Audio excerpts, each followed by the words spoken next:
Hello, everyone. Welcome to the Newsbrowse News broadcast.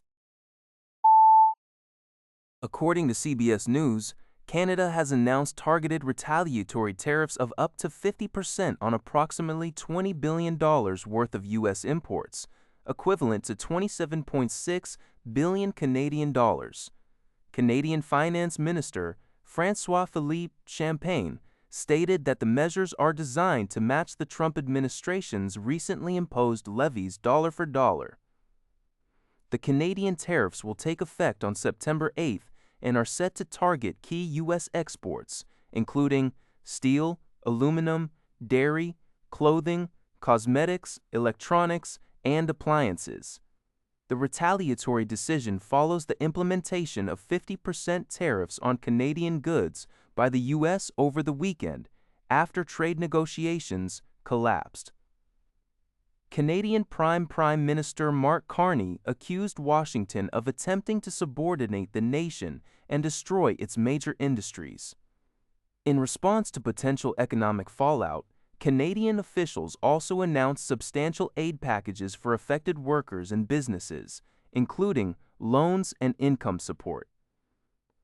Minister Champagne emphasized that Canada enters this trade dispute from a position of fiscal strength, citing the lowest debt-to-GDP ratio among G7 countries and a AAA credit rating, while seeking to expand trade relations with other nations.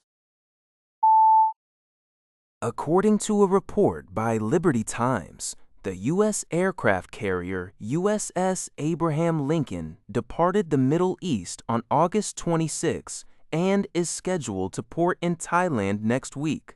The deployment of the vessel has exceeded 200 consecutive days without porting, establishing a record for the longest continuous maritime deployment in modern history.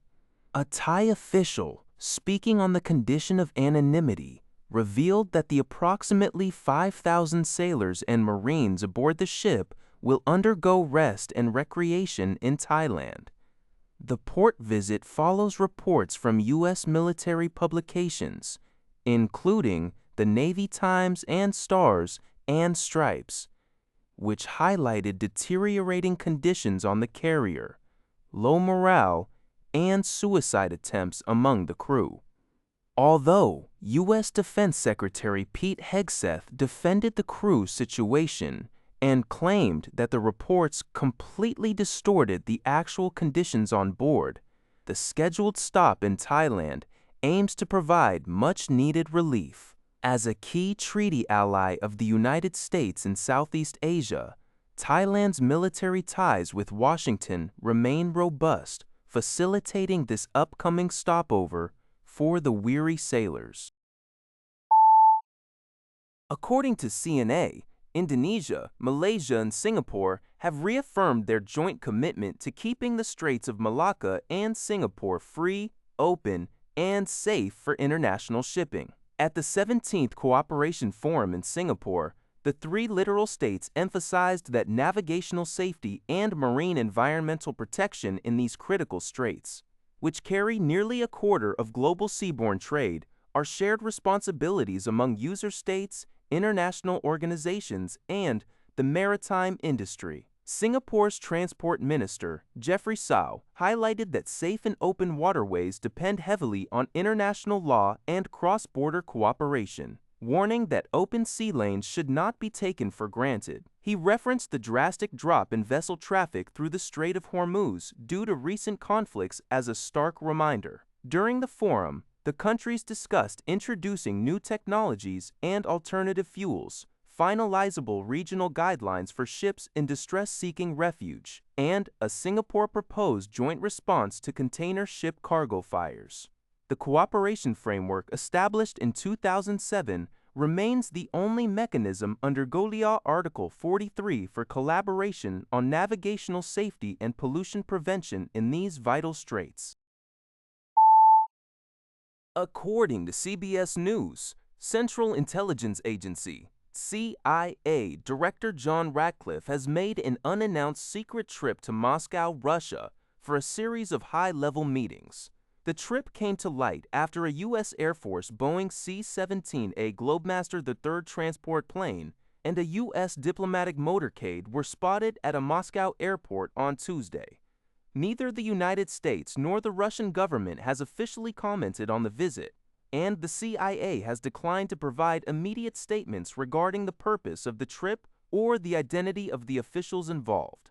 This marks Ratcliffe's first known trip to Russia since becoming CIA director, although he has previously maintained communication with his Russian intelligence counterparts.